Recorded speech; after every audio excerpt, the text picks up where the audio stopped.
the way that the media can control a narrative. And it's, to me, I find it disgusting. I find it to be scary that they are able to gaslight the public the way that they are. And yeah, you're right, to your point, how they turned on them so fast, but it was obviously planned. Hello, and welcome to today's video. In this discussion, we delve into the powerful critique made by Andy Schectman on the current state of the media and political landscape. Andy addresses the manipulation and gaslighting by the media, the strategic portrayal of political figures, and the broader societal decline that concerns many of us. How does the media shape our perception of reality? And what are the implications for our society when trust and authenticity are compromised? Join us as we explore these pressing questions and more. Yeah, I guess what I take away from it is how pathetic the whole system is and the media is. The gaslighting, how, it was so obvious to most people that this was a man who was past his prime, and that's saying it nicely. You watch Fox News and they would constantly show these gaffes, these blunders, and to have people say that these videos that were out there just a few weeks ago were fake and AI and made up, and then we see his real side. His handlers knew exactly what he was all about. Jean-Pierre, whatever her name is, she knows exactly what he's all about. And the gaslighting, the media, who, oh, he's so vibrant and so great and this and that, which is such crap, was lying to us. And now aghast at how he's slipped and he should step down and this and that. It lacks authentic, anything authentic to the nth degree.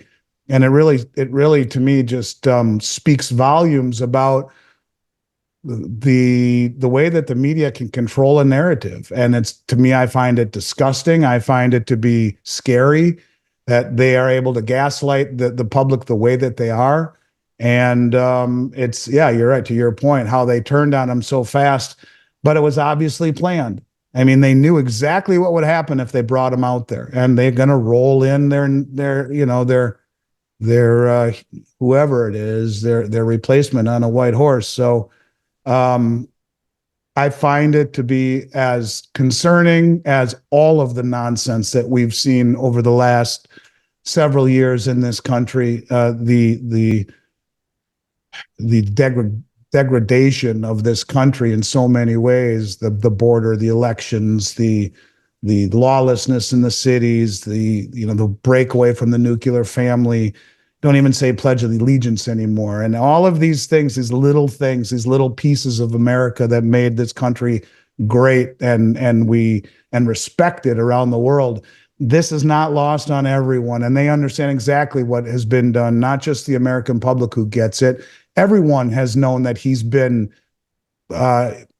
should not be running the country based upon his mental acuity, based upon where he is in life right now. And like, someone said, if you were being wheeled into at any point over the last several years, you're being wheeled into to have heart surgery, you meet Dr. Biden, you're going to go through with it. You're getting onto an airplane to cross the Atlantic and meet, Pilot Biden. You're going to get on the plane. And now all of a sudden they're just amazed at how he slipped. But where the hell have they been for the past 3-4 years, 3.5 years? I find it to be putrid, to be honest with you, and an indictment of the media and an indictment of the mainstream, and just goes to show how naive and stupid that they try and make us all out to be. I don't know. Other than that, it was great. It bothers me. It bothers me because what's happening in this country, to me, is in many respects worse than the mismanagement of the world reserve currency. And I think it all goes hand in hand. But what they're saying here is like, oh gosh, look what just happened. I can't believe how bad he is. Well, they've been talking about how wonderful he was this entire time, and they've been lying and lying to the American public. And now we're supposed to believe the sincerity of it. It's a bunch of crap as far as I'm concerned, and more troubling than most of the things we talk about financially is the moral compass of this media in this administration, which is way the hell out of whack. And they try and do this and make us think we all should believe this. It to me just makes me angry, makes me itch. I'm so angry by it, but it's just more of the same stuff we've seen now for the last couple of years.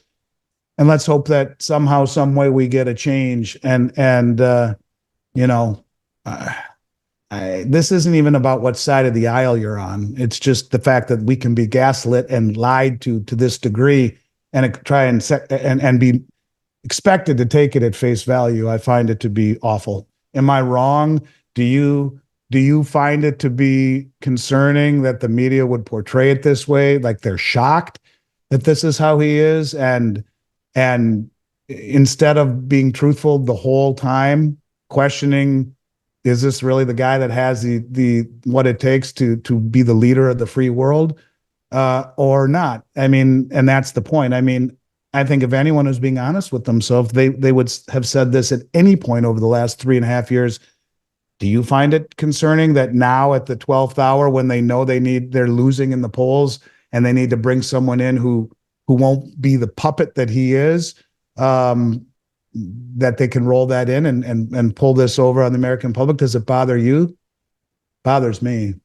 And I agree. And I've seen that side of you, and I've been here with you long enough through it all to admire very much how balanced you are. And I tell you that a lot, and I admire it because I lack that balance sometimes.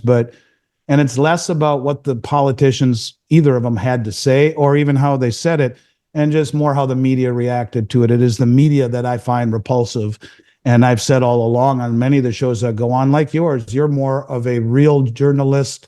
And I've told you forever, you're one of the best investigative journalists I've ever known when you put your mind to it, like in the interview with Bart Chilton, and all of the other things that you've done along the way is truly something that is lacking in today's media. And that's part of the problem, is that so many people aren't aware of the things that we talk about. Thank you for joining us in this thought-provoking discussion on the state of our media and society, as highlighted by Andy Schectman.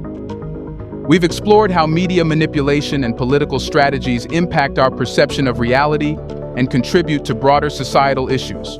We hope this video has sparked some critical thinking and dialogue. Don't forget to like, subscribe, and share your thoughts in the comments below. Stay informed, stay vigilant, and we'll see you in the next video.